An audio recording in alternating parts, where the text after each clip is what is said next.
Kimi, sobrang lapit sa pamilya ni Paulo.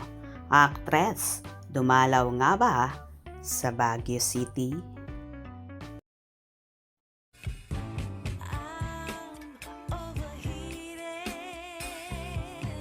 Can hardly sleep at night, doing crazy dreaming. You're the reason why. Hiding by the baby. Simula nga ng malink ang kapamilya actress at queen of the dance floor na si Kim Chiu sa kanyang screen partner na si Paolo Avellino.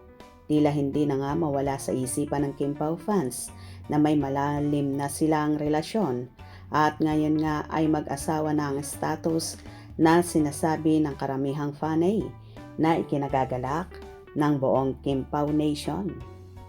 Sa gitna ng ingay at kinang ng mundo ng showbiz, isang malaking katanungan ang bumabalot ngayon sa tagahanga ng tanyag na tambalang Kim Pao. Nasaan na nga ba sina Kim Chiu at Paolo Avellino? Sa mga nakarang araw napansin ng mga masusuring mata ng netizens ang tila sabay na missing in action ng dalawa sa kanilang mga obligasyon at sa social media. Ang katahimikang ito ay nagdulot ng samot-sarang espekulasyon, ngunit ang pinakamatunog sa lahat ay ang balitang dinala ni Paolo ang Chinita Princess sa kanyang hometown sa Baguio upang doon magpalipas ng Kapaskuhan kasama ang kanyang pamilya. Nagsimula ang lahat ng mapansin na mga manonood na wala si Kim Chiu sa noontime show na It's Showtime. Kasabay nito si Paolo Avellino naman ay naging napakatahimik matapos ang kanyang matagumpay na performance sa isang event sa Ilocos Sur. Ayon sa mga nakakalap na impormasyon mula sa mga usap-usapan ng mga fans na nakakita sa aktor, tila hindi na bumalik agad sa Maynila si Paolo. Sa halip, pinaniniwala ang duman ito sa Baguio, ang lugar kung saan naninirahan ang kanyang mahal sa buhay. Ang Baguio ay madadaanan lamang mula sa Ilocos, kaya naman malaki ang posibilidad na ito ang naging ruta ng aktor para sa isang kinakailangang pahinga. Ngunit ang mas nakakakilig na anggulo ay ang pagpunta rin umano ni Kim Chiu sa naturang lugar. Hindi lihim sa mga taga-subaybay na naging malapit na si Kim sa pamilya ni Paolo. Sa mga nakarang pagkakataon, na ibahagi na ang pagiging botong-boto ng mga kapatid ni Paolo kay Kim. Ang mainit na pagtanggap ng pamilya Avellino sa actress ay isa sa mga dahilan kung bakit mas lalong lumalakas ang hinala na ngayong Pasko. Isang malaking selebrasyon ang magaganap kung saan magsasama-sama sila sa iisang bubong para sa mga fans. Ito ang pinakamagandang regalo na maaari nilang matanggap, ang makitang masaya at mapayapa ang kanilang mga iniidolo sa piling ng isa't isa. Si Paolo Avellino ay kilala bilang isang napakapribadong tao. Ayaw niya ang masyadong bulgar na buhay at mas pinipili ang katahimikan pagdating sa kanyang personal na relasyon. Sa kabila ng kanyang kasikatan, sinisikap niyang mapanatili ang isang bahagi ng kanyang buhay na malayo sa kamera.